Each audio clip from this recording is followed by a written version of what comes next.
Now I get the huge honor of introducing a serious personal hero of mine, the chair of the Wisconsin Democratic Party and a patron saint of the resistance, Ben Wikler.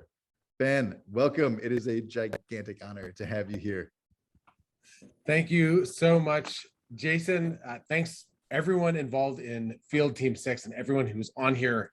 You are on the front lines of the fight to save our democracy in a moment of just tremendous peril, something I think we're all deeply conscious of, but this work is working.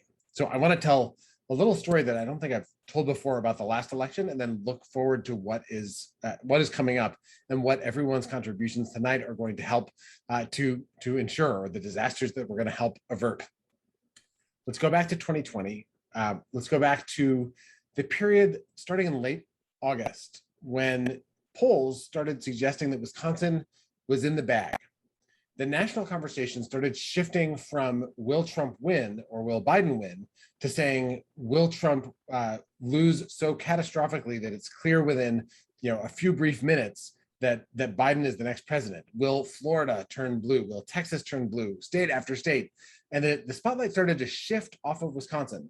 You might remember poll after poll. They were saying 5-point margin, 6-point margin for Biden, 7, 9, 11-point margin. The Washington Post said a 17-point margin for Biden in Wisconsin. We now know that Democrats were staying home because of COVID and they were answering pollsters' phone calls, and Republicans weren't. But at the time, we didn't know about the divide in responsiveness to polling.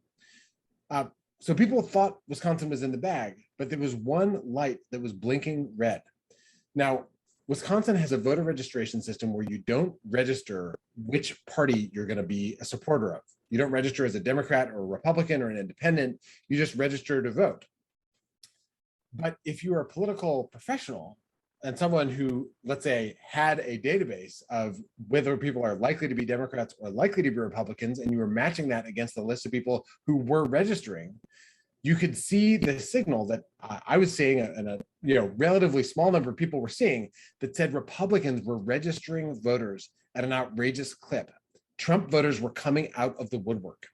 And it became incredibly, incredibly important to register Democrats and get them involved. And in Wisconsin, you can register all the way up until the moment the polls close on election day. We are a same-day voter registration state, but you can register online any day of the year, and then you can go to early vote in the final 2 weeks and register and vote, or on election day, you can register and vote. And Field Team 6 was registering Wisconsin voters all the way through that period.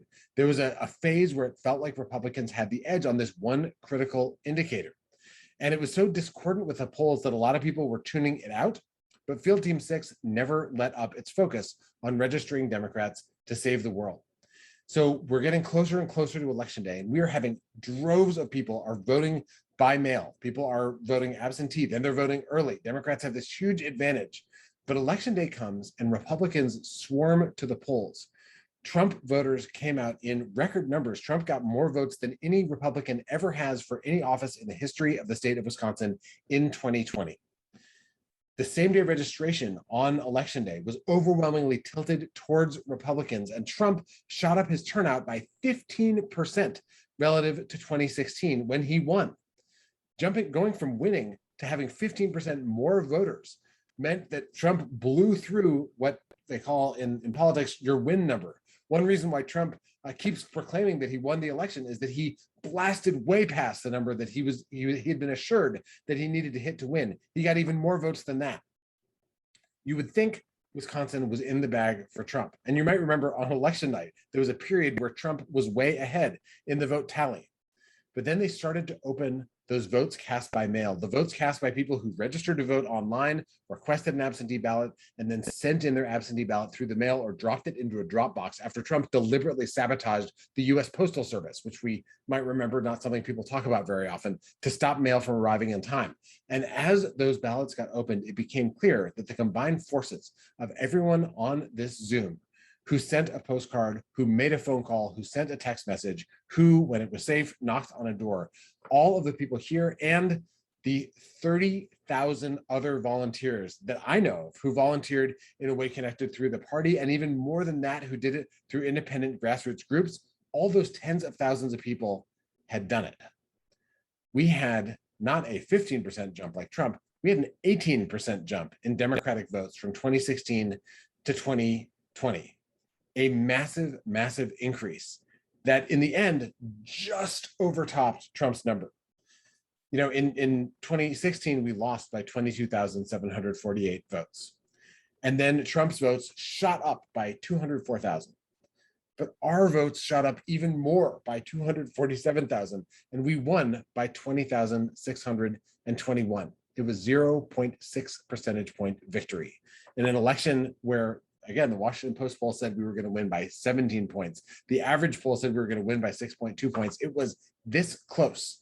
The polling was wrong. The people who ignored it were right. The people who kept their heads down and did the work and focused and registered and turned out Democratic voters, they saved this election from a catastrophe that most people did not see coming.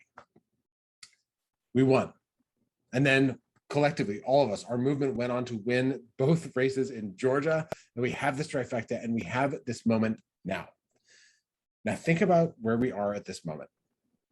We have no margin for error in the Senate, literally none. We lose a single vote and Republicans have the majority and Mitch McConnell is in charge again. In the House, it's incredibly close. You flip 5 House seats and Republicans have a House majority. That is about as close as it gets in a 435-member chamber. And Republicans are plotting to steal the next presidential election. Here's how they want to do it. They know that they can't change federal law because Democrats are in control of the federal government. But in state after state, they're passing laws that make it easier to suppress the vote, to stop people from registering, to stop people from being able to cast votes if they do register, and to stop those ballots from being counted if they are cast. And then if people do register and they do cast their ballot and they are counted, then they're trying to figure out, and they're passing laws to make it easier for Republican state legislators to overturn the election results that voters just cast their ballots to create. They've passed these laws in Georgia, in Arizona, in Texas, in Florida, in state after state, but they have a problem. The Republicans' problem, the one thing standing in their way, is that they don't have enough states where they can pass these laws to flip the electoral college, which is what you need to do to steal an election. They're just short. And the next state on their list, the closest state that they haven't got one of these voter suppression laws passed through, is Wisconsin. And they can't pass it here because we have a Democratic governor in Tony Evers. And we have enough state legislators, thanks to a huge grassroots movement, we have enough state legislators to stop Republicans from overturning the veto of Governor Evers. And they have tried. They have passed 8 different voter suppression bills that Governor Evers has vetoed already. And they have more on the way. And the one thing they need to do to have enough states to steal the 2024 election is to win the governorship in this state. And they cannot win the governorship if you and we and all of us register and turn out enough voters to stop them. So this is our mission, and we can do this together. We can stop the Republican plot on 2024 by winning Wisconsin's governorship for Tony Evers in 2022. And while we're at it, we're going to throw out Ron Johnson.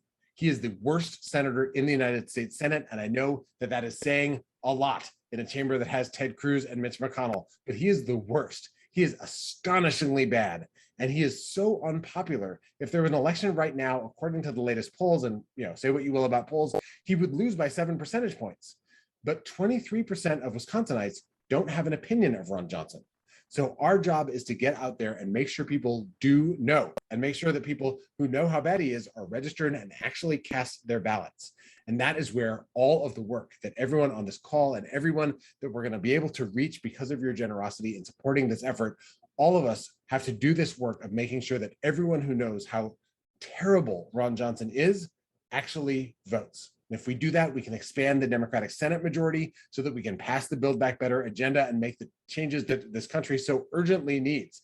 We can support and lift up families across lines of race and ethnicity and language and gender and geography in rural and suburban areas alike. We can do the things that Democrats get up in the morning intending to do. We can make this a better, more just, more vibrant, more inclusive, more wonderful, more free nation. We can do that if we elect Democrats. And we can do that if we register Democrats. And that is why I'm so, so grateful that everyone is here right now. Thank you. Let's go out, let's fight, and let's win. Oh my God, yes. Yes. Thank you so much. Thank you.